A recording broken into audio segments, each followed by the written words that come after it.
เปิดภาพมาพ่อแม่พี่น้องเนาะอยู่กับครูดอยอีกคือเก่าคือเดิมเนาะก่อนอื่นก็กราบทักทายสบายดีและสวัสดีเด้อพี่น้องเนาะบ่ว่าจะอยู่ในประเทศและต่างประเทศกะขอยินดีต้อนรับเข้าสู่ซ่องครูดอยอีกคือเก่าคือเดิมพ่อแม่พี่น้องกะช่วงนี้อาจจะบ่ได้เห็นครูดอยได้ลงคลิปเป็นปกติพ่อแม่พี่น้องเนาะก็คือช่วงนี้ครูดอยนี่มากับทีมงานก่อสร้างพ่อแม่พี่น้องเอ๋ยเนาะนี่ก็คือมาเฮ็ดเวียกก่อสร้างได้อยู่3-4 มื้อแล้วพ่อแม่พี่น้องเนาะนี่เวียกที่ว่าเฮามาฮับเมามื้อนี้พ่อแม่พี่น้องเนาะตามมาฮับเมาได้อยู่3-4 มื้อแล้วพ่อแม่พี่น้องนี่เดี๋ยวนี้กำลังคนปูนอุ้ยระวังล่มส้ม นี่ผลงานก็คือเขามาติดกะโหลกเฮือนพ่อแม่พี่น้องเลยนี่อันนี้มันผลงานของพวกเฮาพ่อแม่พี่น้องเลยก็คือมานำกันอยู่4 คนได้อยู่3 มื้อมื้อนี้พ่อแม่พี่น้องเนาะก็คือติดได้อยู่2 มื้อเนาะได้อยู่หลายห้องเติบเนาะก็คือตัวนี้เป็นตัวที่พื้นมันแล้วเนาะอย่างแต่กะโหลกฟ้านี่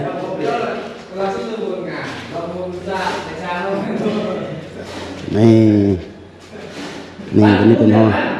งทำอิฐเลยตัวนี้นะเนาะถ้าหากว่าใครสนใจสีไม้ลายมือติดต่อในสร้างได้พ่อแม่พี่น้องเนาะนี่หัวหน้าในสร้างเนาะสร้างสมนี่ห้องนี้ก็เรียบร้อยแล้ว3 ห้อง 4 ห้องเนาะห้องโถงก็เรียบร้อยพ่อแม่พี่น้องเนาะฟ้าเปิดเสียงเพลงเนาะมื้อนี้จะมาซ้ำอยู่บนนี้พ่อแม่พี่น้องเนาะมาซ้ำอยู่บนนี้แล้วก็อยู่นอกหลังจากนั้นก็คือจะติดกะโหลกฝาหรือว่ากระเบื้องฝาเนาะทางลาวจะเอิ้นว่าเป็นกะโหลแต่ว่าอยู่ฝั่งไทยจะเอิ้นว่าเป็นกระเบื้องพ่อแม่พี่น้องเนาะเป็นกระเบื้องพื้นทีมงาน2 คนกำลังค้นปูน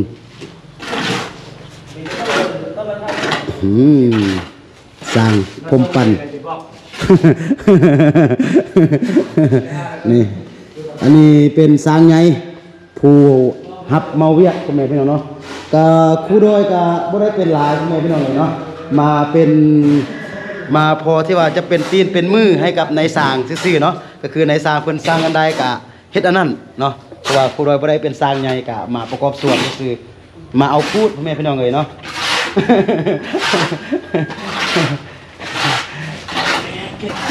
2 มื้อได้ซ้ำนี่เนาะมื้อนี้เป็นมื้อที่3ไวลิซ่ากับบ่ฮู้เพราะว่าบ่เคยมาเมาจักเทื่อพ่อแม่พี่น้องเนาะแต่งานนี้เป็นงานแรกที่ว่ามาเมาปูกะโหลเฮือนกับในสร้างเพิ่นพ่อแม่พี่น้องเลยเนาะตอนนี้ในสร้างเพิ่นก็เตรียมเครื่องเสียงเฮ็ดเวียกไปพร้อมแล้วก็ฟังเพลงไปพร้อมจึงมีกำลังใจจึงบ่เมื่อยพ่อแม่พี่น้องเนาะก็คือเขามี4 คนพ่อแม่พี่น้องเนาะก็คือในสร้างใหญ่จะเป็นคนติดบนนี้เนาะติดตัวนี้ไปเลยแล้วก็อีกคนนึงก็คือจะติดบนแคมตัวที่ว่ามันบ่เต็มกะโหลเนาะบ่เต็มกระเบื้องแล้วคนนึงจะเป็นคนตักปูนเนาะแล้วก็ครูดอยจะเป็นคนที่ว่ามาตัดตัวนี้เนาะตัดกระเบื้องตัวที่ว่ามันบ่เต็มมื้อนี้มาตัวเป็นมื้อที่4พ่อแม่พี่น้องเนาะก็ตอนนี้ก็คือกระเบื้องพื้นก็คือสำเร็จเสร็จสิ้นเป็นที่เรียบร้อยเนาะก็คือกระเบื้องพื้นตัวนี้ก็คือแล้วเป็น 100% แล้วพ่อแม่พี่น้องเนาะแล้วก็ตอนนี้เนาะมื้อที่4มื้อที่5มื้ออื่นก็คิดว่าน่าจะบ่แล้วเทื่อพ่อแม่พี่น้องเนาะเพราะว่าเฮาจะปูเป็นกระเบื้องฝาพ่อแม่พี่น้องเนาะนี่ก็คือจากกระเบื้องพื้นพ่อแม่พี่น้องเนาะก็คือเป็นกระเบื้อง60แล้วก็เฮามาแบ่งครึ่งพ่อแม่พี่น้องเนาะมาตัดแบ่งครึ่งเนาะนี่บนนี้เป็นบนที่ว่าครูดอยเฮ็ดเวียกเนาะก็คือครูดอยทำหน้าที่เป็นตัดกระเบื้องพ่อแม่พี่น้องเนาะนี่ก็คือเฮาจะตัดแบ่งครึ่งแล้วก็มาติดฝาพ่อแม่พี่น้องเลยเนาะนี่ แต่ว่าเดี๋ยวนี้เฮาเบิ่งมันก็ยังเปื้อนพ่อแม่พี่น้องเอ้ยเนาะเพราะว่าเฮายังบ่ได้อนามัยก็คือยังติดเนาะก็ห้องนี้เฮาก็หามาติดเมื่อกี้พ่อแม่พี่น้องเนาะนี่อย่างเหลี่ยมบนนี้ยังบ่ได้เก็บเทื่อแต่ว่าบอนหั่นก็คือเก็บเป็นที่เรียบร้อยพ่อแม่พี่น้องเอ้ยเนาะนี่เหลี่ยม4ไม้ลายมือพ่อแม่พี่น้องเนาะก็บ่ถึงขั้นว่าขี้ร้ายแล้วก็บ่ถึงขั้นว่างามก็ธรรมดาพอใช้พอไปรับจ้างพอไปเมาเฮ็ดพ่อแม่พี่น้องเอ้ยเนาะส่วนห้องนี้ก็คืออย่างบ่แล้วเทื่อเนาะมาฮอดสำนี้เนาะเดี๋ยวกินข้าวกินน้ำเฮาก็จะเริ่มจากห้องนี้ตื่มปูกะโลหรือว่าปูกระเบื้องฝาเนาะหลังจากห้องนี้แล้วก็จะปูในห้องนี้เนาะปูห้องนี้แล้วก็จะมาปูห้องนี้พ่อแม่พี่น้องเนาะนี่สร้างสมสร้างปัน หลังจากเฮาปูหมดทั้ง3ห้องแล้วพ่อแม่พี่น้องเนาะแล้วก็เฮาจึงจะมาปูโตห้องโถงตัวนี้เนาะเป็นกระเบื้องฟ้าตัดครึ่งเนาะหลังจากเฮาปูห้องโถงตัวนี้เรียบร้อยบัดนี้จึงมาปูทางนอกจึงจะสำเร็จพ่อแม่พี่น้องเอ้ยเนาะเวียกของเฮายังลายอยู่พูนปั้นเทปเอากระฟืนมาคุณเท สร้างเทปในห้อยเทป สร้างเทปเขาฟืนเบิ่งนี่เทปนี่ดีใจสุดได้กินข้าวแรงฟืนพ่อแม่พี่น้องเนาะบ่ฮู้ว่าอยู่ไทยเพิ่นจะเอิ้นว่าแม่นหยังแต่ว่าอยู่ลาวจะเอิ้นว่าข้าวแรงฟืนเขาฟืนเบิ่งฟืนอย่าตกน้องติดนี่น่ะ ติดนี่ โอ้ก็ฟืนบีบคือบ้านก้อนเอาอัน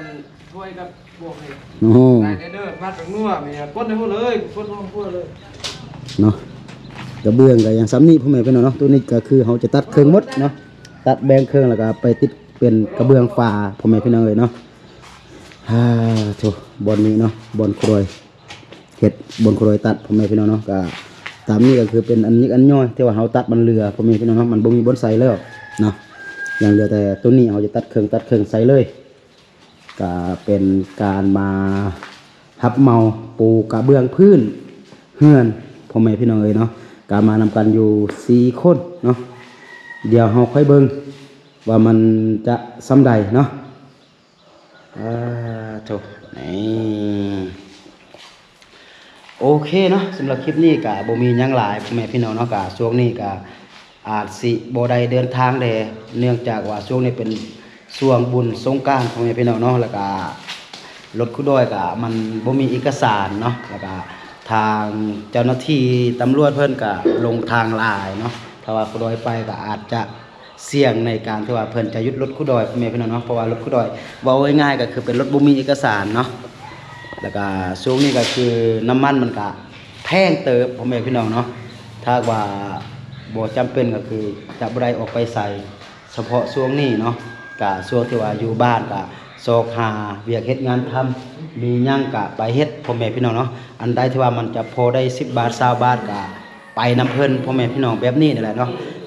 ดังคำสุภาษิตที่ว่าเนาะไม่เลือกงานไม่ยากจนพ่อแม่พี่น้องเนาะมีอันใดก็ไปเฮ็ดเนาะพอได้10 บาท20 บาทพอที่ว่าจะซื้อข้าวซื้อน้ำหรือว่าซื้อขนมให้ลุงอิงกินก็ไปพ่อแม่พี่น้องเนาะเวียกมันบ่หนักบ่หนาเวียกที่ว่าเฮาเฮ็ดได้เพราะว่าเฮาเคยลำบากเฮาเคยผ่าน